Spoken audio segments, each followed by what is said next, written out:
Hai, baiklah. Sekarang bersama saya, saudari Emily, merupakan graduan MBA pada tahun 2020. Baiklah, Emily, satu persoalan. Berdasarkan pengalaman Emily, apakah career growth yang Emily nampak dan boleh observe sebelum Emily menyambung program MBA dan juga selepas menyambung MBA? Okey, saya kenalkan, nama saya Emily. Saya graduan UMP SA, ketika itu UMP, tahun 2020, MBA.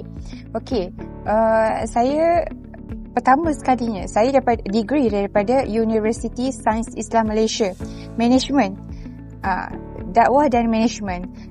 Dan ketika itu, sebelum MBA, saya boleh beri perspektif untuk anak-anak muda hanya 20%, 30% sebab kita masih muda.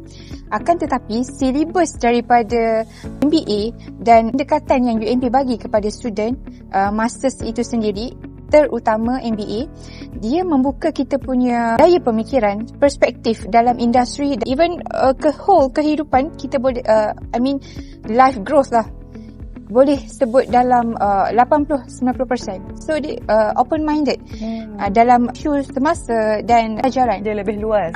Sangat luas. Okay. Dan apabila selepas habis MBA juga, sekarang saya menyambung masters di UMP juga.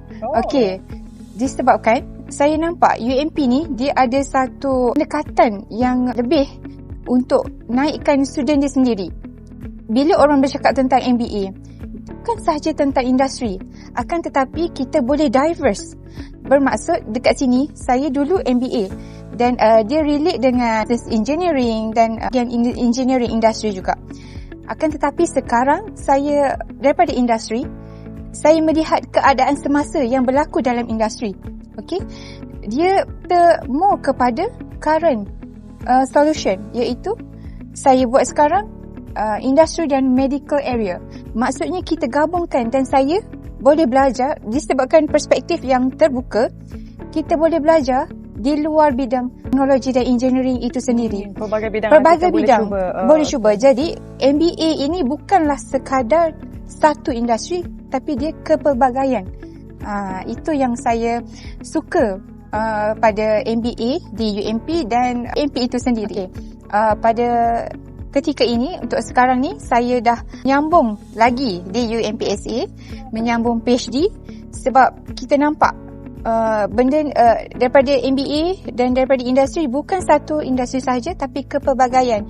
Sekarang saya sendiri daripada industri, MBA Business Engineering that related to technology, kita buat satu solution, mungkinlah model fusion lah saya cakap, untuk gabungan antara medical area dan industri itu sendiri. Itu yang saya sangat support lah UMP untuk tingkatkan lagi.